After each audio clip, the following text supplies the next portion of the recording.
अब अगला बिंदु है संयुक्त राष्ट्र संघ के विशिष्ट अभिकरण।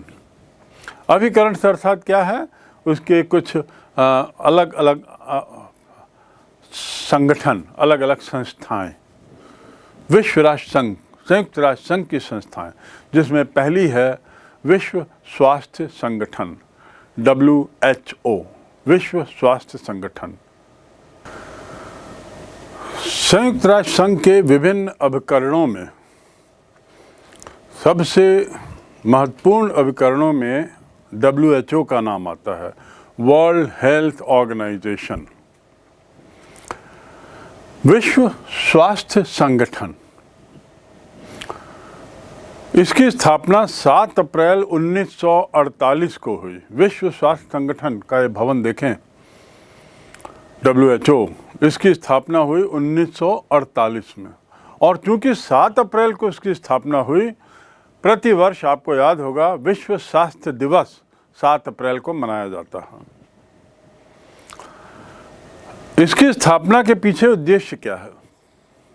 सबसे बड़ा उद्देश्य, सबसे अहम उद्देश्य है विश्व के लोगों की स्वास्थ्य की उच्चतम संभव दशा को प्राप्त करना। क्योंकि स्वास्थ्य का स्तर अलग अलग होता है, तो यहाँ पर उसको परिभाषित किया है कि स्वास्थ्य की उच्चतम संभव दर को प्राप्त करने का प्रयास। संगठन का जो संविधान है उसमें भी कहा गया है कि ये बीमारी या दुर्बलता का हम अभाव नहीं मानते, किंतु शारीरिक, मानसिक और सामाजिक दृष्टि से पूर्ण रूप से उत्तम होने की दशा मानते हैं। पिछड़े देश के लोगों को स्वास्थ्य की प्रगति इस संस्था का मौलिक उद्देश्य है। जहाँ तक इसके संगठन की बात है, विश्व स्वास्थ्य संगठन का ढांचा कैसा होता है, तो पहली बात तो ये जान लें कि इसमें वही सदस्य, इसके सदस्य बन सकते हैं WHO के जो संयुक्त राष्ट्र संघ के सदस्य हैं। सभी राष्ट्रों के लिए इसकी सदस्यता खुली है, बशर्ते वे संयुक्त राष्ट्र संघ के सदस्य हों। इनका 3 रूप से मूल ढांचा है। पहला साधारण सभा, दूसरा कार्यकारिणी समिति और तीसरा सचिवालय, जनरल असेंबली, एग्जीक्यूटिव काउंसिल और सचिवालय। जनरल असेंबली सभी राष्ट्रों की सदस्यता इसमें रहती है, पहली बात। हर राष्ट्र का एक प्रतिनिधि रहता है, दूसरी बात। और इसका काम क्या है? नीतियों का निर्धारण करना, स्वास्थ्य संबंधी नीतियों का, विभिन्न योजनाओं का प्रारूप तैयार करना, बजट को स्वीकार करना और स्वास्थ्य संबंधी अन्य प्रतिवेदनों पर चर्चा करना। ये हुआ सामान्य सभा, जो उसकी एपेक्स बॉडी है। दूसरा मैंने बताया कार्यकारिणी समिति, एग्जीक्यूटिव काउंसिल या एग्जीक्यूटिव बोर्ड। इसमें कुल 24 सदस्य होते हैं और इनकी सदस्यता का निर्धारण सदस्यों की विशिष्टता के आधार पर किया जाता है। वर्ष में इसकी कम से कम 2 बैठकें होना अनिवार्य है। और इस प्रकार 2 बैठकों के माध्यम से, न्यूनतम 2 बैठकों के माध्यम से ये योजनाओं का क्रियान्वयन सुनिश्चित करता है। इसके बाद हम तीसरे बिंदु पर आते हैं, इसके तीसरे अंग पर, जो है सचिवालय, सेक्रेटेरिएट। इसका जो मुखिया होता है वह डायरेक्टर जनरल कहलाता है, डायरेक्टर जनरल, महानिदेशक। और इसका जो दूसरा कार्यालय है वो जिनीवा में है। इसके कार्य क्या हैं? सचिवालय के कार्य, या हम कहें कि संयुक्त राष्ट्र संघ में WHO के कार्य क्या हैं? पहला परामर्शदात्री के रूप में, एडवाइज़र, सलाहकार के रूप में। और दूसरा है तकनीकी सेवाएं। तकनीकी सेवाओं से अर्थ है टेक्निकल एक्सपर्टीज़। इसके मातहत जो स्वास्थ्य संबंधी जो अमला है इसके पास, डॉक्टरों की टीम है, उनकी मदद से स्वास्थ्य संबंधी आवश्यकताओं को पूरा करवाने का प्रयास करना। संक्षेप में यदि हम कहें तो विश्व स्वास्थ्य संगठन निम्न कार्य करती है। पहला, अंतर्राष्ट्रीय स्तर पर स्वास्थ्य कार्यों का संचालन और समन्वय। गत 2 वर्षों से कोरोना चल रहा है और कोरोना काल के दौरान आपने सतत रूप से टीवी चैनल और मीडिया में WHO के जो कार्यकारी निर्देशक हैं उनके बयान सुने होंगे, जो कोरोना के बारे में विश्व की जनता को अपडेट करते रहते हैं, चेतावनी देते रहते हैं, संभावित कारण और इलाज बताते रहते हैं, क्योंकि ये सब एक बहुत बढ़िया एक्सपर्ट टीम के जरिए WHO का संचालन होता है। तो इसका पहला कार्य हो जाता है अंतर्राष्ट्रीय स्तर पर स्वास्थ्य कार्यों का संचालन, जैसे इसने कोरोना का संचालन किया। दूसरा जो इसका कार्य क्षेत्र है वह है संक्रामक रोग और महामारियों को समाप्त करने का प्रयास करना, उसका निदान करना। किसको? संक्रामक रोग और महामारियां। उसको पोलियो, विश्व में पोलियो हर देश में था, पर पोलियो की बीमारी से अब विश्व लगभग मुक्त हो चुका है। ऐसा कहा जाता है कि मात्र 1 आध देश ही बचे होंगे जहां अभी भी कुछ लोग पोलियो ग्रसित हैं, लेकिन कुछ अभियान चलाकर, विभिन्न सामाजिक संस्थाओं के सहयोग से अभियान चलाकर विश्व स्वास्थ्य संगठन ने सुनिश्चित किया है कि विश्व पोलियो मुक्त हो जाए और इसमें उसे बहुत कुछ सफलता भी मिली है। तीसरा कार्यक्षेत्र स्वास्थ्य के संबंध में अनुसंधान। स्वास्थ्य के संबंध में अनुसंधान, रिसर्च करना। ये जैसे कोरोना काल में जो रिसर्च हो रहा है कोरोना के कारणों को लेकर, इसके वायरस की विभिन्न जातियों को लेकर, प्रजातियों को लेकर, कोरोना को रोकने और उसके कोरोना होने के बाद के परिणामों को लेकर, ये WHO के अधिकारियों के, डॉक्टरों के मातहत बहुत सफल रूप से इसे संचालित कर रहे हैं।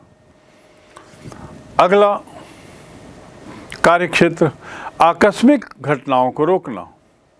आकस्मिक कैसे? जैसे कुछ अचानक किसी तरह का स्वास्थ्य संबंधी मामला आ जाए तो उसकी रोकथाम के प्रयास करना।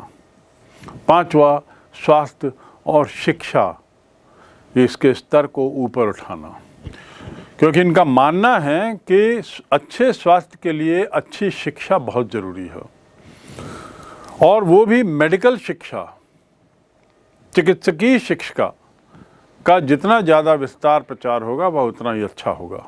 तो इस प्रकार स्वास्थ्य और शिक्षा के क्षेत्र में उनके स्तर को ऊंचा उठाने का प्रयास करना। अगला कार्यक्षेत्र विभिन्न बीमारियों के अंतर्राष्ट्रीय नामों का निर्धारण करना। यानी एक बीमारी का एक नाम एक देश में हो और दूसरे देश में दूसरा नाम हो, तो इससे संवाद में बहुत दिक्कत होती है, मामले को सुलझाने में बहुत दिक्कत होती है। तो इससे बचने के लिए WHO इस बात के लिए अधिकृत है कि वह अंतर्राष्ट्रीय नामों का निर्धारण करता है विभिन्न बीमारियों को लेकर। जैसे कोरोना की बीमारी, ये एक नई बीमारी आई, इस नाम का निर्धारण, या कोविड, इस नाम का निर्धारण WHO से होता है। अगला जो इसका कार्यक्षेत्र वह है विश्व के लोगों के वातावरणीय स्वास्थ्य की दशाओं में सुधार करना। वातावरणीय स्वास्थ्य, एनवायरमेंटल हेल्थ। स्वयं का स्वास्थ्य तब तक अच्छा जब तक वातावरण अच्छा हो। स्वयं के स्वास्थ्य का इलाज, स्वयं के स्वास्थ्य में सुधार, वो एक मुद्दा है, लेकिन अच्छे स्वास्थ्य को बनाए रखने के लिए स्वस्थ वातावरण भी चाहिए, पॉल्यूशन फ्री एनवायरनमेंट भी चाहिए।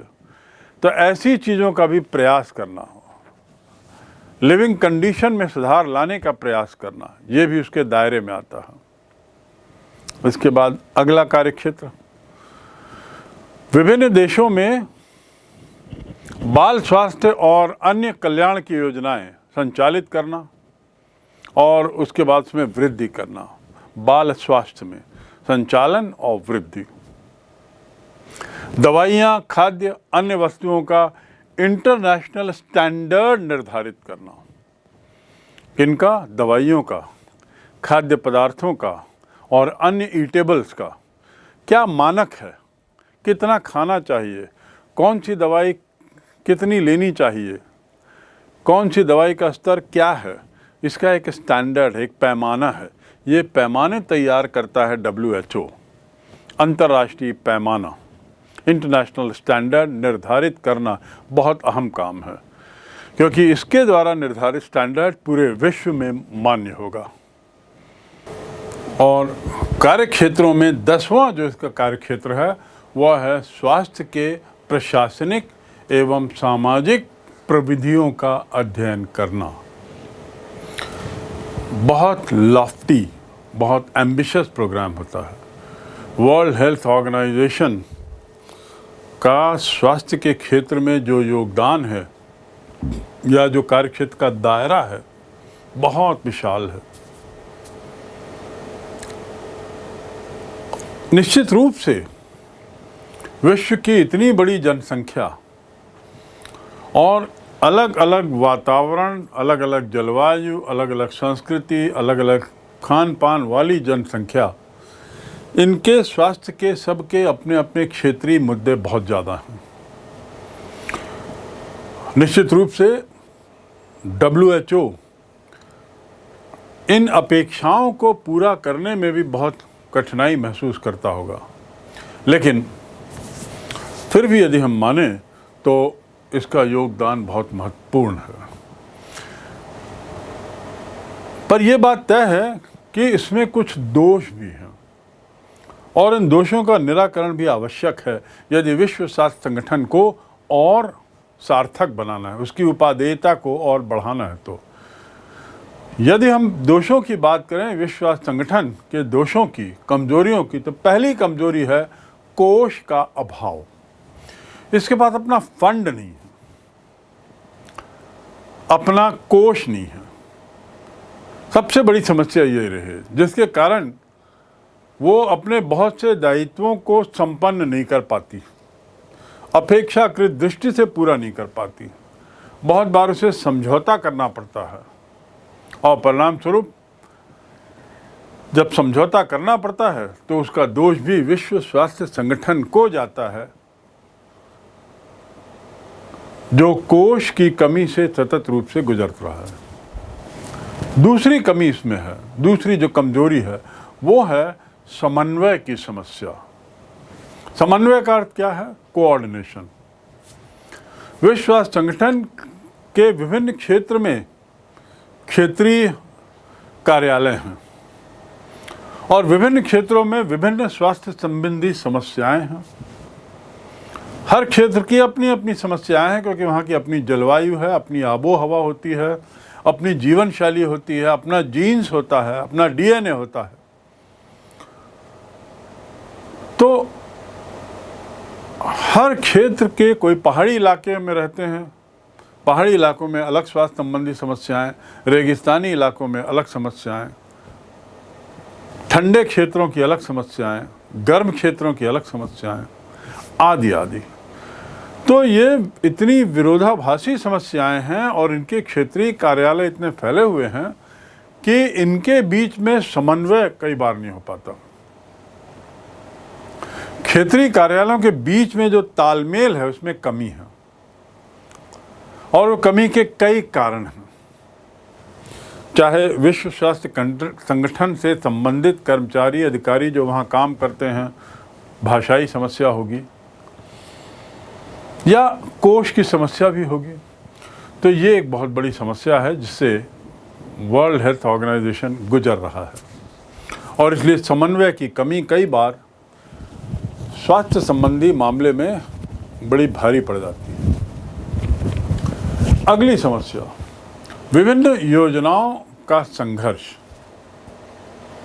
योजनाओं की मांगें तो होती हैं, लेकिन इन योजनाओं के कारण कई बार टकराव भी पैदा होता है, क्योंकि अलग अलग क्षेत्र, अलग अलग देश, अलग अलग गुट अपनी अपनी योजनाओं को अहमियत देना चाहता है, प्राथमिकताएं देना चाहता है। अपने क्षेत्र की समस्याओं को वह ज़्यादा जरूरी समझते हुए वर्ल्ड हेल्थ ऑर्गेनाइजेशन पर दबाव बनाता है, और ऐसी स्थिति में कई बार टकराहट की नौबत भी आ जाती है। उसके बाद अंतिम जो समस्या इसके साथ है वह विचारधाराओं का विवाद। विचारधाराओं का विवाद इनके सदस्यों के बीच में ही जो क्षेत्रीय कार्यालयों में फैले हुए हैं, राजनीतिक, आर्थिक, सामाजिक विरोधाभास तो रहता ही है।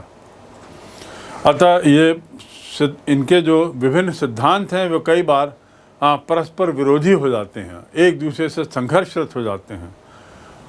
परिणाम क्या होता है? संस्था का जो उद्देश्य है उससे वो भटक जाते हैं और संस्था का उद्देश्य पूरा नहीं हो पाता। तो विचारधाराओं का विवाद, विभिन्न योजनाओं का संघर्ष, समन्वय की समस्या और सबसे बड़ा कोष की समस्या।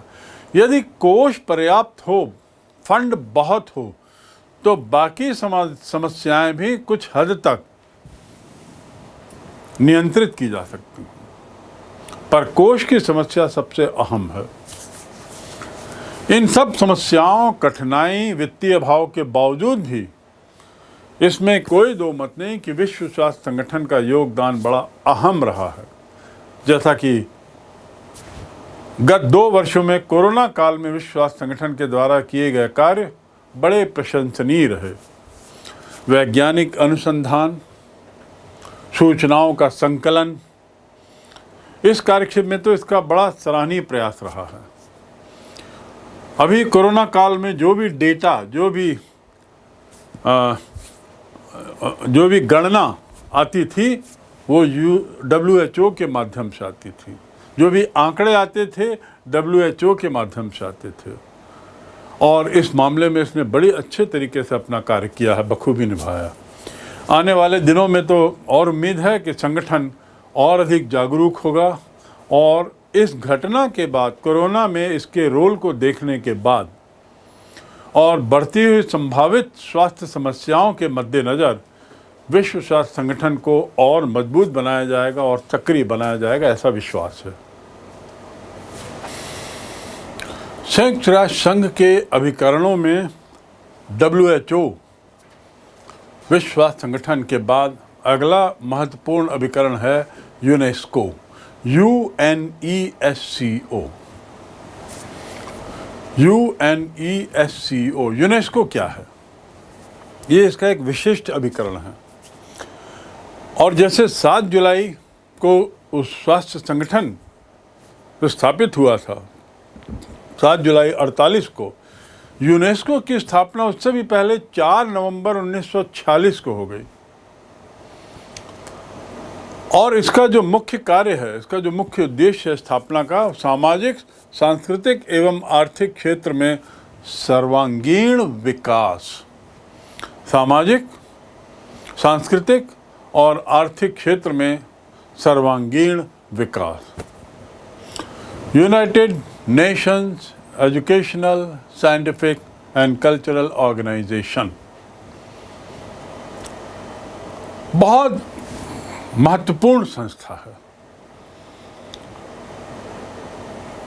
कुछ देर पहले मैंने एक उक्ति आपको कही थी कि युद्ध मानव मस्तिष्क में पैदा होता है, अतः शांति को सुरक्षित रखने के लिए आधारशिलाएं भी मानव दिमाग में ही बनाने की जरूरत है।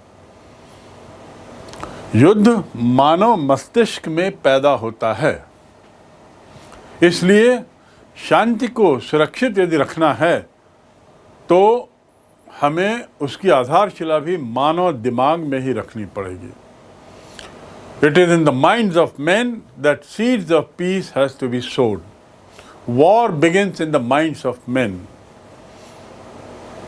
यूनेस्को की स्थापना का उद्देश्य विश्व में शिक्षा, विज्ञान, संस्कृति का विकास और ऐसा करते हुए न्याय देना, कानून और मानवीय स्वतंत्रता और मौलिक अधिकारों के प्रति सम्मान पैदा करना, ये है यूनेस्को का उद्देश्य और यूनेस्को का फुल फॉर्म।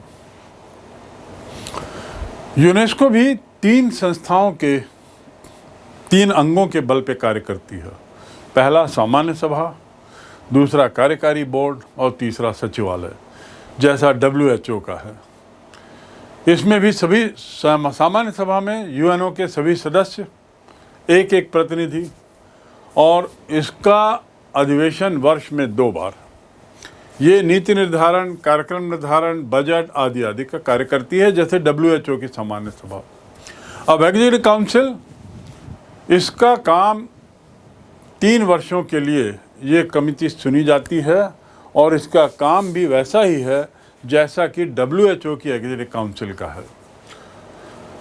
कार्यवाहक बोर्ड, श्रीमती इंदिरा गांधी, राधाकृष्णन, प्रेम कृपाल इसके सदस्य रह चुके हैं और कार्यकारी बोर्ड इस बात को सुनिश्चित करता है कि योजनाएं बनाई जा रही हों,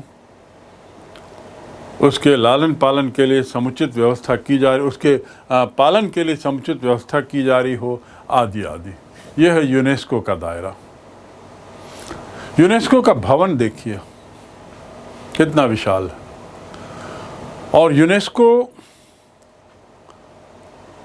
जहां सुरक्षा परिषद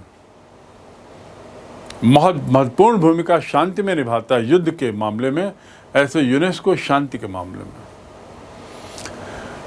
तीसरा इसका जो अंग है वो सचिवालय, सेक्रेटेरिएट, डायरेक्टर जनरल इसका मुखिया, और सचिवालय जो है वो वही सब कार्य करता है जो शिक्षा, समाज और इन मुद्दों से संबंधित हों।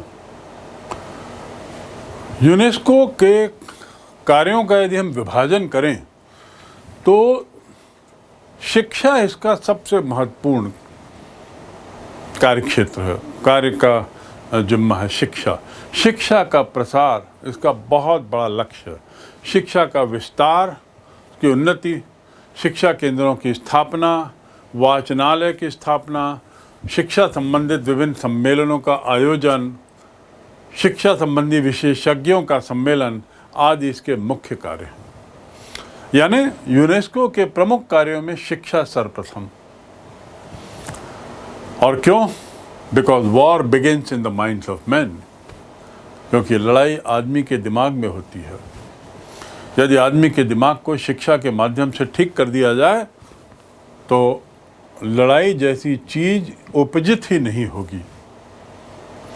दूसरा क्षेत्र जिसमें यूनेस्को कार्य करता है वह है विज्ञान। प्राकृतिक और सामाजिक विज्ञानों के विकास पर बहुत ध्यान देता है। इनके वैज्ञानिक गोष्ठियों का आयोजन करते हैं, वैज्ञानिक संगठनों की सहायता करते हैं, अनुसंधान रिसर्च में बहुत काम करते हैं और प्रकाशन या कहना चाहिए इसके प्रसार, अपने रिसर्च का प्रचार प्रसार भी करते हैं। सामाजिक क्षेत्र में सामाजिक विज्ञान की स्थापना के लिए बहुत से विशेषज्ञ और गैर सरकारी संस्थाओं की मदद ली जाती है सामाजिक विज्ञान के क्षेत्र में, अर्थात ह्यूमैनिटीज़ के क्षेत्र में। तीसरा क्षेत्र, कार्य क्षेत्र जो इसके मातहत आता है वो उसका है संबंध संस्कृति से। यूनेस्को सांस्कृतिक संपत्ति को मानव जाति की विरासत मानता है।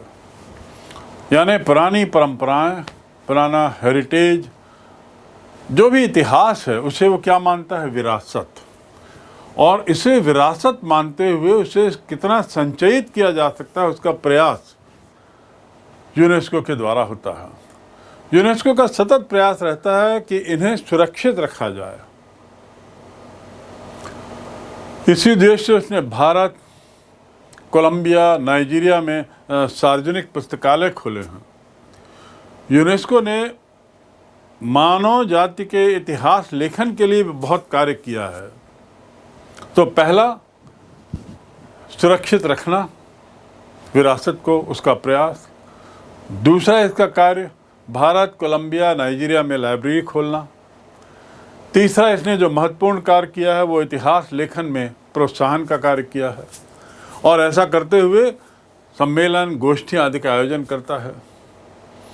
विभिन्न जगहों के विद्वानों का आदान प्रदान करता है ताकि एक दूसरे के संपर्क में आए, एक दूसरे के विचार हों।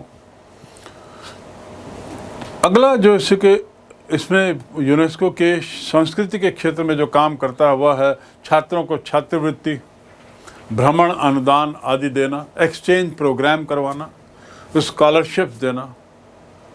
और ये सब क्यों करता है? ताकि सांस्कृतिक सद्भावना पैदा हो। सांस्कृतिक सद्भावना पैदा करने के लिए, एक दूसरे में निकटता लाने के लिए, विभिन्न देशों के लोगों में निकटता लाने के लिए ऐसे कुछ प्रोग्राम्स वो करवाता है। सांस्कृतिक आदान प्रदान के जरिए, संस्कृति संबंधी प्रयासों के जरिए यूनेस्को ने वसुधैव कुटुंबकम की भावना में काफ़ी योगदान दिया है। पूरी दुनिया जहां एक ओर संचार माध्यमों के कारण सिमटती नज़र आ रही है, वहीं इन सांस्कृतिक आदान प्रदानों ने इस प्रक्रिया में तीव्रता लाने में मदद की है और इसमें यूनेस्को का योगदान बहुत अहम है। यूनेस्को ने जातियों की समस्याओं को भी कम किया है। विभिन्न क्षेत्रों में जो जातीय समस्याएं होती हैं उसमें उसका योगदान रहा है, उसको कम करने में। पूरब और पश्चिम के बीच का जो तनाव रहा है, खासकर ध्रुवीय काल में जब विश्व दो ध्रुव था, मानव जाति की भावना को बढ़ाया है, सामूहिक शिक्षा में वृद्धि की है और साथ ही एक बहुत अहम काम उसने किया, वह है शरणार्थियों के पुनर्वास में सहायता।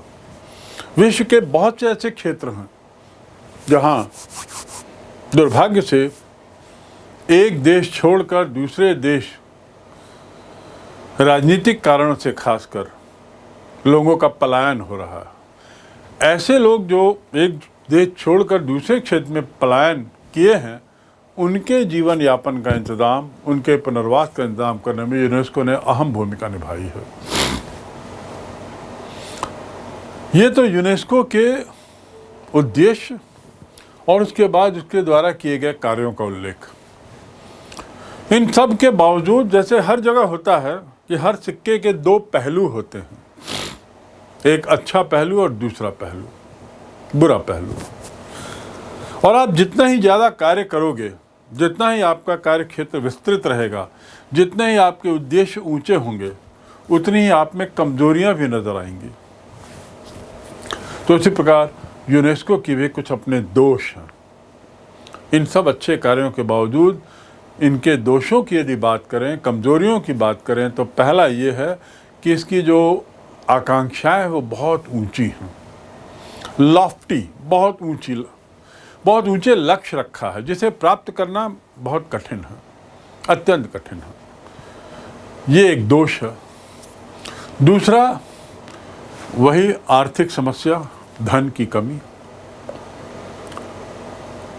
क्योंकि धन की कमी WHO में भी है, धन की कमी यूनेस्को में भी है, धन की कमी कुछ और अभिकरणों में भी है। उसका कारण यह है क्योंकि संयुक्त राष्ट्र संघ का काफ़ी पैसा संयुक्त राष्ट्र संघ के कार्यालयों के स्थापन में और सुरक्षा संबंधी मामलों को लेकर उसमें खर्च हो जाता है। बचा खुचा पैसा दूसरी जगह। और संयुक्त राष्ट्र संघ के जो सदस्य देश हैं, इनको या तो अपना योगदान, आर्थिक योगदान संयुक्त राष्ट्र संघ के लिए बढ़ाना होगा, और या फिर हथियारों या सुरक्षा मदों पर किए गए खर्चों की में कटौती करनी होगी। तो इसकी दूसरी समस्या है, दूसरा दोष है पर्याप्त धन की कमी। तीसरा इसका दोष है कि यूनेस्को का जो संविधान है वो थोड़ा स्पष्ट नहीं है।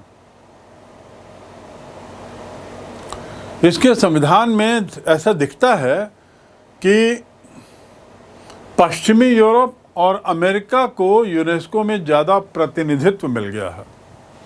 वहाँ की जनसंख्या के अनुपात में वहाँ के ज्योग्राफिकल क्षेत्र के अनुपात में यूनेस्को नाम की संस्था में अमेरिका और पश्चिमी यूरोप को ज़्यादा प्रतिनिधित्व। परिणाम क्या हुआ कि दूसरे देश इस बात से नाराज़ हैं, वे इसे ज़्यादा रिप्रेजेंटेटिव बनाना चाहते हैं, लेकिन ऐसा हो नहीं पा रहा है।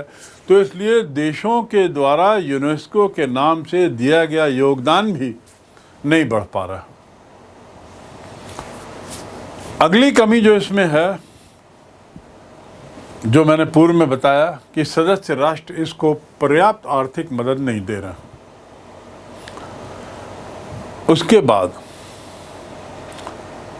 अगली कमी, शक्ति की राजनीति जो चली महाशक्तियों के बीच, ताकतवर देशों की राजनीति और शीत युद्ध, इसने यूनेस्को को बहुत प्रभावित किया। क्योंकि ये ताकतवर देश, ये शक्तिशाली देश नहीं चाहते थे कि यूनेस्को शिक्षा जैसे क्षेत्र में विकासशील या अविकसित देशों पे ज़्यादा खर्च करे। वे लोग बल्कि बाधाएं उत्पन्न करते थे यूनेस्को के कार्य में,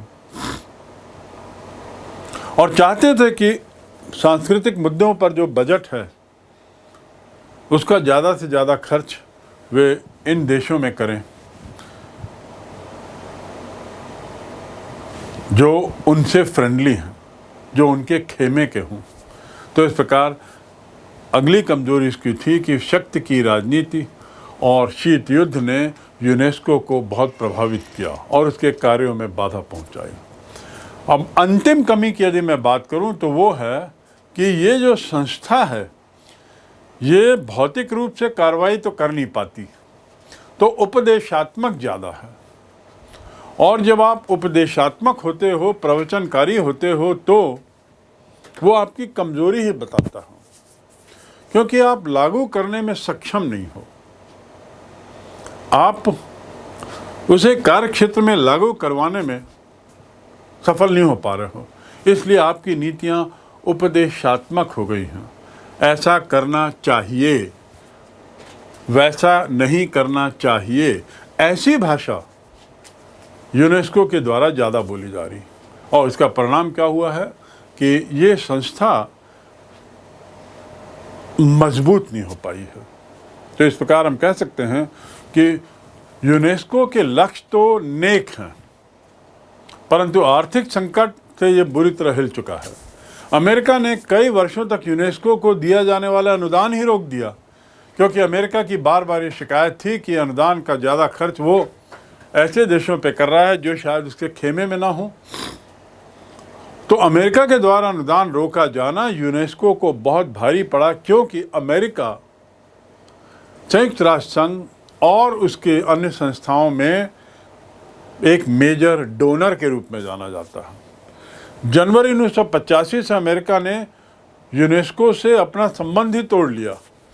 जनवरी 1985 से ब्रिटेन 1986 से अलग हो गया। तो इस प्रकार हम कह सकते हैं कि शक्ति की राजनीति में और अंतर्राष्ट्रीय राजनीति के तहत विकसित देशों ने अपने निजी स्वार्थ को बढ़ाने के लिए यूनेस्को को पंगु बना दिया, और अमेरिका और ब्रिटेन जैसे मेजर डोनर का यूनेस्को से हट जाना यूनेस्को के लिए निश्चित रूप से एक बहुत तकलीफदेह काल है। उसके बावजूद विश्व में एकता, आध्यात्मिक भावना, विश्व शांति, मानवीय गुण, इनके विकास में यूनेस्को का बहुत बड़ा योगदान रहा है।